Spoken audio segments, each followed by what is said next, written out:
You used to fall asleep in minutes. You remember that. Your head would hit the pillow, and the world would go quiet, and the next thing you knew, it was morning.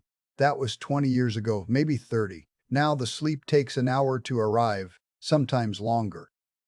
You lie there with your eyes closed and your mind running through things that have no business being awake at this hour. Or you fall asleep fine, but wake at 2 in the morning and the ceiling is above you and the clock is glowing and the sleep will not come back no matter how still you lie. By morning, you are tired before the day begins, and the coffee helps for an hour and then the weight settles back behind your eyes and stays there until noon. You have been living like this for so long that you have started to believe this is just what sleep looks like after 60. It is not. Your body has not forgotten how to sleep. Something in your house is stopping it, and nobody has told you what it is because every person selling you a solution profits from it staying on. Ruth went to bed half an hour ago, and she has been asleep since about 20 minutes after she lay down.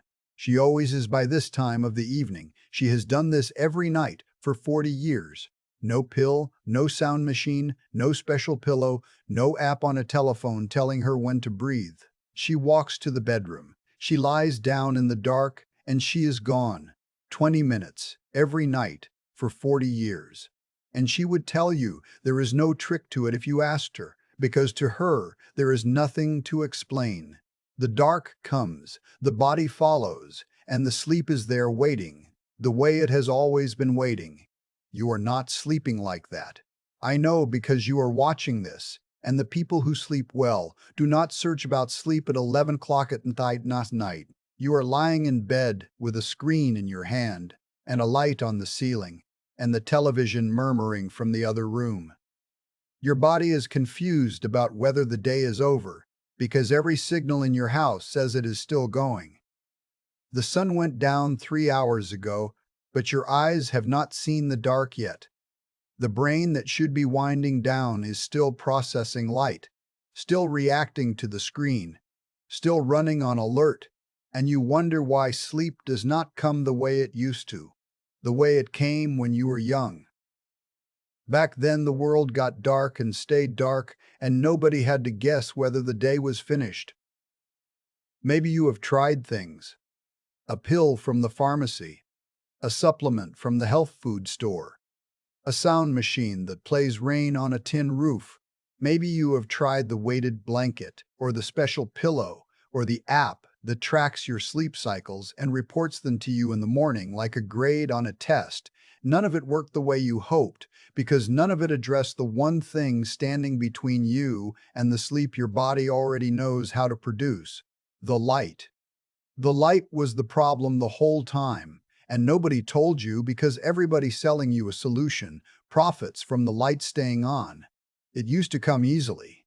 When you were a child, sleep arrived like weather. You did not invite it, and you could not stop it.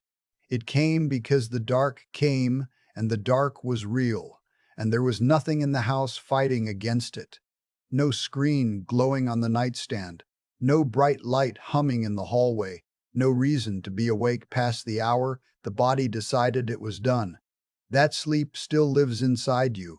The machinery that produces it has not broken down. It has been overruled by the lights you leave on and the screens you carry to bed, and it has been waiting for you to let it work again. My name is Yoder, and I am Amish. I farm in Lancaster County, Pennsylvania. In the first video on this channel, I showed you what happens when the morning light hits your eyes and sets the clock inside your brain. Tonight, I want to show you what happens when that clock reaches the other end of its count and the body is ready to sleep, and what you are doing without knowing it to stop the sleep from arriving. Before I go further, for the folks who want everything I have taught on this channel in one place, I have put it together in a book. The link is in the description. I will not push it again, and I will not mention it again in this video. An honest word first. I am not a doctor, and sleep is a place where the honest word matters more than usual. If you have been diagnosed with a sleep disorder like sleep apnea, restless legs, narcolepsy, or anything else with a name your doctor gave it, what I am about to show you does not replace your treatment. Talk to your doctor before you change anything. If you are on medication for sleep, do not stop taking it because a farmer on the internet told you about an oil lamp. Talk to your doctor first. What I am showing you is what works for the people in my community who do not have a diagnosed condition. The people whose sleep trouble comes from the way they live, not from a medical problem. For many of you, that is exactly the situation you are in. For some of you, it is not. And I will not have you suffering because you skipped the doctor. And I will be honest with you about why a $30 billion industry exists to sell you sleep when the dark would give it to you at no cost. That part comes later, so stay with me. Here is what happens in my house between supper and sleep. I want you to listen to this carefully because for most of you, what I am about to describe is a world you have never lived in. The supper dishes are done by 6:30. Ruth washes them, I dry, and the kitchen is dark by 7. We have talked about this. The body needs the kitchen closed so the cleaning work can begin. What I have not told you yet is what happens to the light. When the kitchen goes dark, the only light left in the house is the oil lamp in the sitting room. One lamp. It puts out about as much light as a single candle. Warm, orange, low. It does not reach the corners of the room. It barely reaches the ceiling. The shadows are long and soft and they shift when the flame shifts. And there is something in that movement that tells the body the day is ending in a way a fixed electric bulb never can. Ruth sits near the lamp to do her mending, and I sit near it, if I am reading, and the rest of the house is dark from wall to wall. That darkness is doing something to the body that no sleeping pill can replicate. When the eyes stop receiving bright light, and the oil lamp is not bright, not by any measure, the brain begins producing the sleep chemical. The researchers call it melatonin. I showed you in the first video how the morning light starts a timer in the brain, and I told you that 12 to 14 hours later, the body would begin making this chemical on its own. This is that moment. The evening is when the timer reaches its count, and the brain says the day is done. But the brain will only say it if the light lets it. Bright light from any source, whether a ceiling fixture, a television, the screen in your hand, tells the brain the sun is still up, the timer pauses, and the chemical does not flow. And you lie awake wondering what is wrong when the only thing wrong is that your house is too bright. Everything I have shown you on this channel runs through this moment. The morning walk that started the timer. The evening walk that dropped your body temperature. The humming that settled the nerve. The kitchen that closed after supper so the body could begin its cleaning work. All of those things point toward this hour, the hour when the dark comes and the body is finally allowed to do what it has been preparing to do since sunrise. Sleep is not a separate practice. Sleep is where every other practice pays off, and what the body does during sleep is not rest the way most people think of rest. The brain is not idle, it is running a maintenance cycle that it cannot run while you are awake. The memories from the day are being sorted and stored. The connections between nerve cells are being strengthened or pruned, depending on what the brain decided was worth keeping. The immune cells that walked patrol during the day are being replenished and retrained. The growth hormone that repairs damaged tissue peaks during the deep stages of sleep and barely appears during waking hours. Every system in the body has work it saves for the night, and that work only happens if the sleep is deep enough and long enough and undisturbed enough for the full cycle to run. In my house, there is nothing to override the signal. The oil lamp is too dim and too warm in color to confuse the brain. By 8 o'clock, the sleep chemical is flowing, the body is getting heavy, and the pull toward sleep is as natural as the pull toward food in the morning. Ruth does not fight it. She does not push through it with a screen or a show or one more chapter. When the heaviness comes, she goes to bed. The whole process from supper to sleep takes about 2.5 hours, and she has never thought of it as a routine because nothing about it requires thought. When the heaviness arrives, she answers it and the sleep meets her halfway. That screen you carry to bed is the single most destructive thing you can do to this process. I will be plain about that. The light from that screen is rich in the blue wavelength, the exact wavelength that the clock cells in your eyes use to determine whether it is day or night. When that blue light hits your eyes at 10 o'clock at night, the brain receives a signal that says the sun is still up. The melatonin production stops, and the sleep that was building in your body for the last 3 hours gets pushed back by 30 minutes, 60 minutes, sometimes more.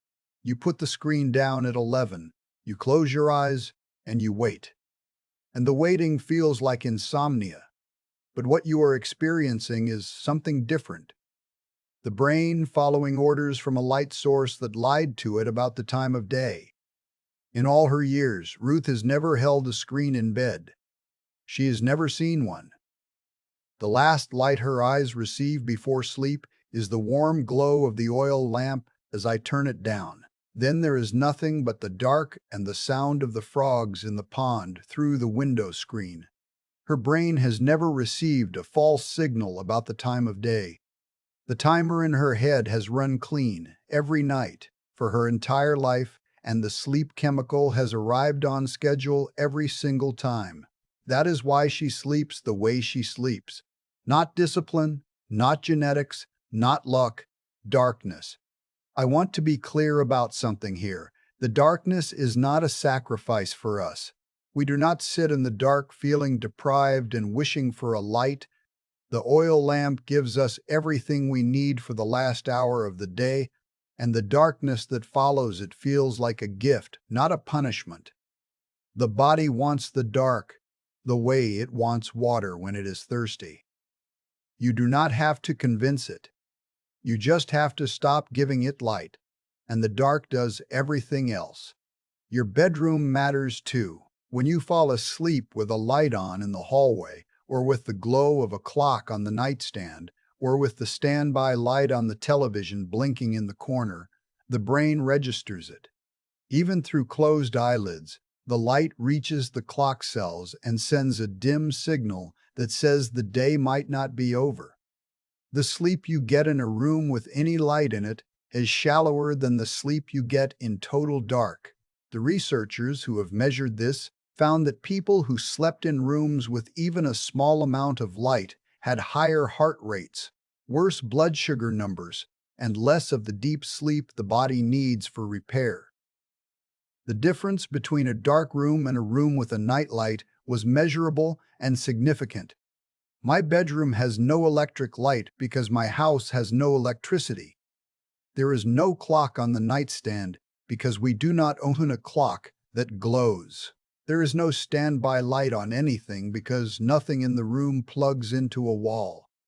When the oil lamp goes out, the dark is total. It is the kind of dark that most people have not experienced since they were children sleeping at a grandparent's farmhouse. The kind where you hold your hand in front of your face and cannot see it. That is the dark the brain was built to sleep in, and it is the dark that produces the deepest, most restorative sleep the researchers have been able to measure. Temperature plays a part as well, though a smaller one than the dark. The body sleeps best when the room is cool, around 65 to 68 degrees, which is colder than most people keep their bedrooms and colder than most people think they would be comfortable with until they try it. In my house, the upstairs bedrooms are cool in every season because the heat from the wood stove in the sitting room does not climb the stairs with much enthusiasm. In summer, the windows are open and the cool night air does the work on its own, carrying the sounds of the frogs and the crickets into the room alongside the temperature. Ruth sleeps under a quilt her mother made, and the quilt is heavy enough to hold the warmth close without trapping heat. The cool air on her face and the warmth under the quilt create exactly what the body was built to sleep in. Those conditions held for thousands of years before central heating and sealed windows turned the bedroom into a warm box. If your bedroom is warm at night, crack a window or lower the thermostat before bed. The cool air on the face is part of the signal, and the body reads it alongside the dark as confirmation that the night has arrived and the time for sleep is now. Remember what I said about a $30 billion industry existing to sell you sleep. Here is who. Melatonin supplements sit on the shelf at every pharmacy. $10 to $30 a month for a bottle of something your brain makes for free every night if you turn the lights down. Over 10 years, that is, somewhere between $1,200 and $3,600 on a chemical your body was already producing before you overrode it with ceiling lights and screens. The supplement does not fix the problem. It patches over the symptom, while the cause, the bright light in your house after dark, continues uninterrupted. Over-the-counter sleep aids cost $15 to $40 a month and work by sedating you, which does not produce real sleep. Sedation suppresses brain activity broadly, like turning the volume down on everything at once. Sleep is a structured process where the brain cycles through specific stages, each doing different work. Memory consolidation in one stage, tissue repair in another, immune maintenance in a third. The pill knocks you unconscious, but the dark lets you actually sleep. They feel similar when you wake up, but the body knows which one it got. A body running on sedation is a body that missed its maintenance window. The memories were not sorted. The immune cells were not replenished. The growth hormone that repairs the tissues barely appeared. After months or years, the difference between real sleep and chemical unconsciousness shows in ways the morning alone does not reveal. In the immune system, in the memory, in the way the body handles stress and heals from injury. A sleep tracking watch costs $200 to $500 and charges a monthly subscription to tell you what Ruth could tell you for nothing. The light in your bedroom is keeping you awake. The watch measures your heart rate and your movement and the number of times you turned over, and in the morning it gives you a score. But the score cannot change the light. The watch knows you slept poorly. It cannot tell you why, and it has no way to fix the cause. It is a thermometer strapped to the wrist of a man standing in the rain, measuring how wet he is getting without once suggesting he step inside. A weighted blanket costs $100 to $300. A sound machine costs $30 to $100. A white noise app charges $5 to $10 a month. A specialty mattress marketed for better sleep costs $1,000 to $5,000. None of them address the light. None of them address the screen. None of them address the mismatch between the environment your body was built to sleep in and the environment you actually sleep in. Added up over 20 years. Supplements, sleep aids, watches, gadgets, the occasional mattress upgrade. A person struggling with sleep will spend somewhere between $5,000 and $20,000 trying to buy what the dark provides at no cost. The dark has been free since the beginning of the world, and it has never once failed to produce sleep in a body that was allowed to receive it. I am not telling you there was a meeting where the sleep industry decided to keep you in the light. I do not believe in that kind of thing. But every one of those companies profits from the light that fills your house after dark, and not one of them has ever suggested you dim it. The lamp company does not call the supplement company. They do not need to. They just both need you awake at 10 o'clock with every light on, and the sales take care of themselves.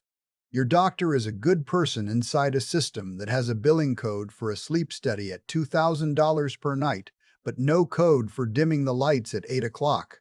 So the light never comes up in the appointment, and you leave with a prescription or a referral instead of the plainest advice anyone could give you. My grandfather slept like stone. He went to bed when the dark came and woke when the light returned, and in between there was nothing. No waking, no tossing, no staring at a ceiling he could not see. The whole community sleeps this way. Everybody in by 9, everybody up by 5, and the hours between are silent and dark and uninterrupted. The women in my district say they cannot remember the last time they lay awake at night.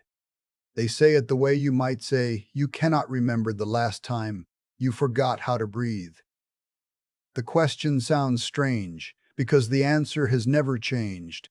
The doctor in town told me once that the sleep complaints he hears from his Amish patients are almost non-existent compared to what he hears from everyone else. He could not explain it. I told him to look at the bedroom. No screens, no electric lights, curtains so thick the room goes black when they close. The answer was there the whole time, but nobody thought to look because nobody was selling what the bedroom needed. The bedroom needed nothing, and nothing has no salesman. Ruth would tell you what she tells me when I spend too long explaining something simple. She would say, turn the lights down, go to bed, and let the dark do its work. She has no patience for a long road to a short answer, and on this subject, the answer is very short indeed. So here is what I want you to do tonight. One thing and nothing else. 1 hour before you want to be asleep, turn off every screen in the house. Television, telephone, computer, tablet, all of it, off. Then dim every light. If you have a dimmer switch, turn it as low as it will go. If you do not, turn off the overhead lights and use a small lamp with a warm bulb. The goal is to make your house feel like evening, not bright, not dark, but dimming the way the sky dims after sunset. Let your body feel the day ending through the light instead of through the clock on the wall. Do not carry the telephone to bed. Leave it in another room, face down, where the light cannot reach you. If you use it as an alarm, buy a cheap clock for $2 and leave the telephone in the kitchen. That one change, the screen out of the bedroom, will do more for your sleep than any supplement or gadget or mattress on the market. Make the bedroom as dark as you can. Cover the standby lights with tape. Close the curtains until no street light comes through. If the hallway light is on, close the door. The goal is the kind of dark where the room disappears. The kind of dark Ruth has slept in every night of her life. The kind where you hold your hand up and cannot see it. If you wake in the middle of the night, do not reach for the telephone. That is the single most important thing I can tell you about the hours between midnight and morning. The moment you pick up that screen, the blue light hits the clock cells in your eyes, and the brain receives a daylight signal 3 hours early. The sleep chemical shuts off, the timer loses its place, and the sleep you were about to slide back into evaporates.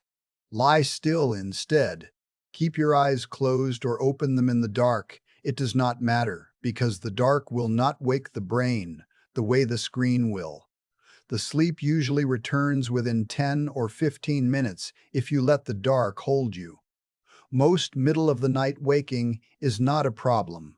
It becomes a problem the moment you reach for the light. You will not sleep perfectly the first night. The body needs a few days to trust that the dark is real and the signal will not be interrupted by a screen at midnight. The first night you may lie awake longer than usual because the habit of the screen is strong and the brain is waiting for the light it usually receives at this hour. The second night will be shorter. By the third or fourth night, the sleep chemical will begin arriving on schedule again, and you will feel it. A heaviness that has nothing to do with tiredness and everything to do with the body recognizing the signal it has been missing. The eyes get heavy first, then the jaw loosens, then the shoulders drop.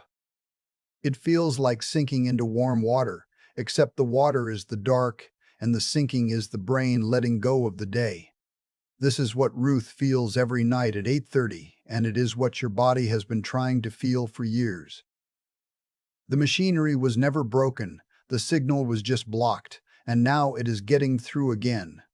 Your mornings will change too, and this may be the part that surprises you most. When the sleep is real, when the body has gone through its full repair cycle in deep dark for 7 or 8 hours, the morning feels different from the inside.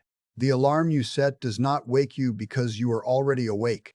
The body opens its eyes before the clock tells it to, because the timer that started with the morning light has completed its full arc, and the waking is as natural as the sleeping was. Ruth does not own an alarm clock, and nobody in my community does. The light wakes us, the way it has always woken every living thing on this planet.